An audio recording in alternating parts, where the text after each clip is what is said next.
देखो, जब हम इस क्वेश्चन का बात करते हैं तो थोड़ा लॉस एंड प्रॉफिट चैप्टर का भी कुछ कॉन्सेप्ट हमें याद रखना होगा, तभी जाके इस क्वेश्चन को कर पाएंगे। क्योंकि यहाँ पर देखो कुछ लॉस एंड प्रॉफिट का बात किया है, ठीक है ना, परसेंटेज का बात किया है। तो पहले हम क्वेश्चन को पढ़ते हैं। हसन स्कूल वर्दी बनाने के लिए 2 प्रकार का कपड़ा खरीदता है। हसन नाम का कोई लड़का स्कूल वर्दी बनाना चाहता है। तो स्कूल वर्दी में शर्ट होता है, पैंट होता है, ठीक है। शर्ट को बोला जाता है कमीज और पैंट को बोला जाता है पतलून। शर्ट को बोला जाता है कमीज और पैंट को बोला गया है इसमें पतलून। शुद्ध हिंदी का उपयोग किया गया है। और 2 तरह का कपड़ा खरीदेगा तो शर्ट का कपड़ा अलग प्राइस का आता है, पैंट का कपड़ा अलग प्राइस में आता है, मतलब मूल्य अलग होता है।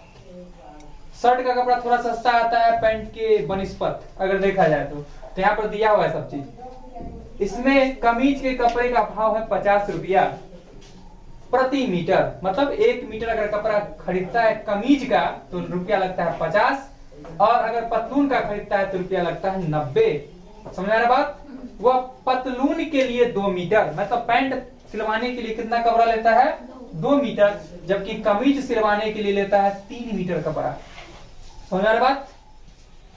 और वह इस कपड़े को क्रमशः 12% तथा 10% लाभ पर बेचकर 36,600 रुपया प्राप्त करता है। उसे पतलून के लिए कितना कपड़ा खरीदा? उसने पतलून के लिए कितना कपड़ा खरीदा?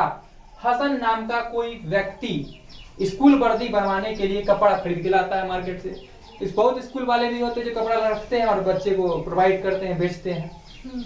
तो कपड़ा जो लाते हैं, शर्ट का कपड़ा लाते हैं 50 रुपए भाव में और पैंट का लाते हैं 90 रुपए भाव में प्रति मीटर। 2 मीटर लगता है पतलून बनाने में। ध्यान समझना, पतलून बनाने में कितना कपड़ा लग रहा है और शर्ट बनाने में कितना लग रहा है, ठीक है। अगर वह कपड़ा को क्रमशः मत होता लगातार, पहले क्या लिखा है पतलून, तो पतलून पर कितना कमा लेता है वो? 12%। और 10% किस पे कमा रहा है? कमीज के कपड़ा पे कमाई हो रहा है इसका। तो उसको कुल मिला के 36,600 रुपया प्राप्त हो जाता है। ताकि वह कितना मीटर लंबा कपड़ा बेच दिया पतलून का, ये हमें ज्ञात करना है। समझ में आ रहा बात? तो चलो, कितना मीटर कपड़ा लगना है पतलून में? 2 मीटर। तो मान लेते हैं, माना कि पतलून के कपड़े की लंबाई, पतलून के कपड़े की लंबाई, तो पतलून के कपड़े की लंबाई कितनी? 2x, क्या मान लिए? 2x। और कमीज के कपड़े की लंबाई 3x। ठीक है यहाँ तक? अब देखो क्या बोल रहा है, कमीज के कपड़े का भाव कितना है? 50 रुपया। क्या है? तो चूंकि, ध्यान देना, चूंकि, क्या चूंकि 1 मीटर कमीज के कपड़े का मूल्य, कपड़े का मूल्य बराबर कितना? 50 रुपया। इसलिए वह कितना कपड़ा कमीज के लिए खरीदा था? 3x metre. क्या? 3x metre. तो 3x मीटर कमीज के कपड़े का मूल्य हो जाएगा 50 गुने 3x मीटर रुपया। मीटर गायब हो जाएगा, रुपया में आ जाएगा ये बात। समझा बात? तो क्या हो गया? 150x रुपया। समझ में आ रहा है यहाँ तक? पक्का? तो यहीं पर कुछ कर लेते हैं हम लोग। क्या कर लेते हैं? तो देखो, कमीज के कपड़े पर कितना इसको हो रहा है? 10% हो रहा है ना, प्रॉफिट। प्रॉफिट तो लिख देते हैं 10% लाभ पर बेचने पर कमीज के कपड़े का विक्रय मूल्य लाभ हो रहा है। कितना? 10%। किस पे?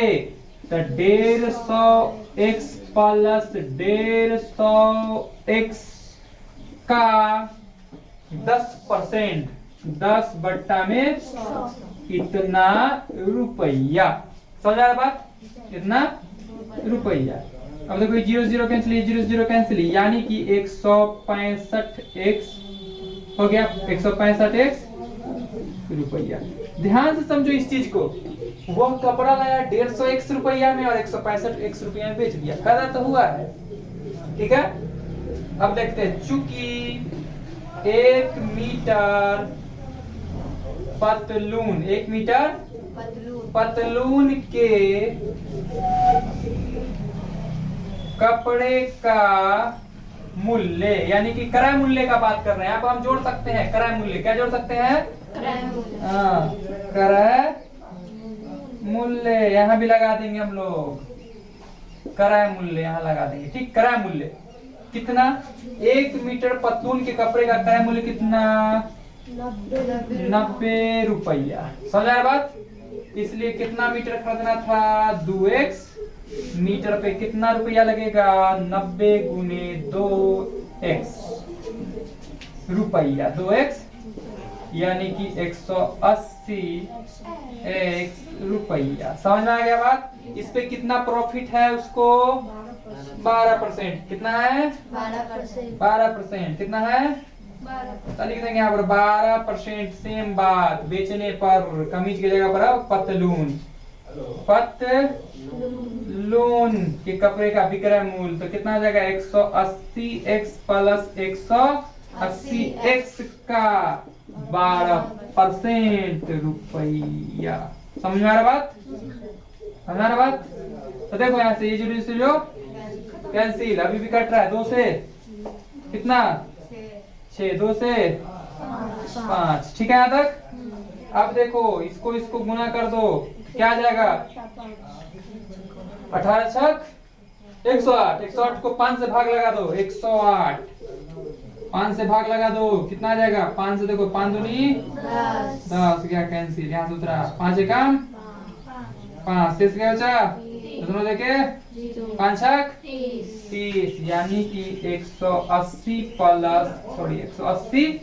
x plus 21.6x।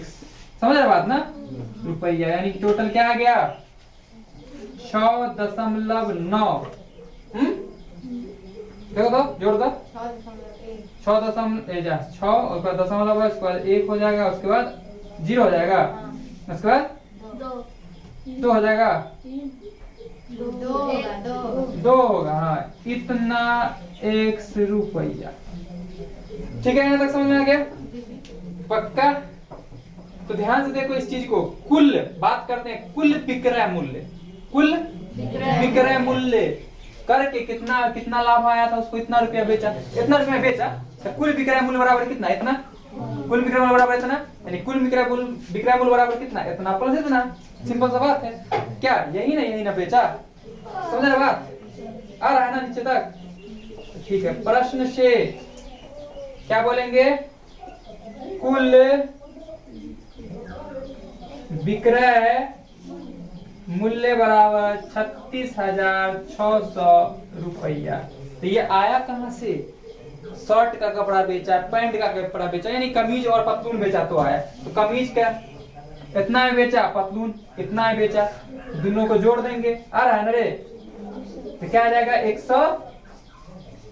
165x plus 201.6x और यहाँ से आया रुपया बराबर 36,600 रुपया। रुपया से रुपया हो गया 7। तो अब दोनों को जोड़ो, यहाँ से ना यहाँ लिख देते हैं हम लोग, दोनों को जोड़ते हैं तो क्या आ जाता है? ध्यान से देखो, 6 तो 6, दशमलव तो समझ आ रहा बात? 1 और 5 6, समझ आ रहा बात? और बोलो फिर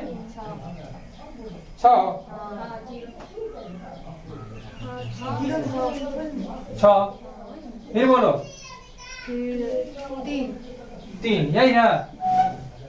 अच्छा, यानी कि क्वेश्चन में ये 6 था ना, यहाँ पे इधर है ठीक, तो इतना क्या हो गया, x बराबर कितना 36660 रुपया तो पहले से कर चुका है ना। तो दिस इंप्लाइज x बराबर 36660 बटा 366.6। पॉइंट का कितना अंक है, एक जीरो और दे दिए, पॉइंट कैंसिल। अब ये से ये कितना आ गया, x बराबर कितना आ गया 100। तो देखो क्वेश्चन क्या बोला, पतलून के लिए कितना कपड़ा खरीदा था। पतलून का देखो 2x मीटर था, 2 गुने x के बराबर कितना 100, यानी 200 मीटर कपड़ा पतलून के लिए खरीदा होगा। समझ आ रहा बात ना। अतः पतलून के लिए खरीदे गए कपड़े की लंबाई, खरीदे गए आ रहा है क्या, कपड़े आ रहा है क्या, और आगे की लंबाई, ठीक, लंबाई बराबर 2। चलो यहाँ से हम घेर दे रहे हैं, नहीं तो तुम लोग गड़बड़ा सकते हो, ठीक है। ठीक, तो 2 गुने x के यहाँ पर कितना 100 और मीटर तो पहले से लगा हुआ था ना। तो कितना आ गया 200 मीटर, यही होगा फाइनल आंसर। लेकिन बहुत बच्चों को मन में यह प्रश्न आता है कि आप 12% इस पे किए, 10% इस पे किए, कैसे किए। तो कैसे किए, आराम से कर दिए। पतलून देखो, पतलून का क्या था, पतलून पे हम किए कितना 12%, और इस पे कितना किए, कमीज पे कितना किए 10%। पहले यहाँ लिखा हुआ क्या था, कमीज का भाव, उसके बाद लिखा हुआ था पतलून का भाव, इससे भी समझ गए थे। और इससे भी पतलून का कपड़ा महंगा था और कमीज का कपड़ा सस्ता था। इस कॉन्सेप्ट को भी रखेंगे तो बात बन जाएगा। समझ रहा बात ना, कि जो महंगा कपड़ा होगा उस पर ज्यादा फायदा हो गया, जो सस्ता कपड़ा था उस पर कम फायदा होगा। ठीक है, चलो नोट कर लो। तो देखो, अच्छा यहाँ पे तो हम 6 कर दिए थे, यहाँ छूट गया है ना, यहाँ भी एक 6 होगा ना, और भी होगा कहीं क्या, और इसके ऊपर भी यहाँ भी एक और 6 होगा। क्वेश्चन में ये था ना। तो चलो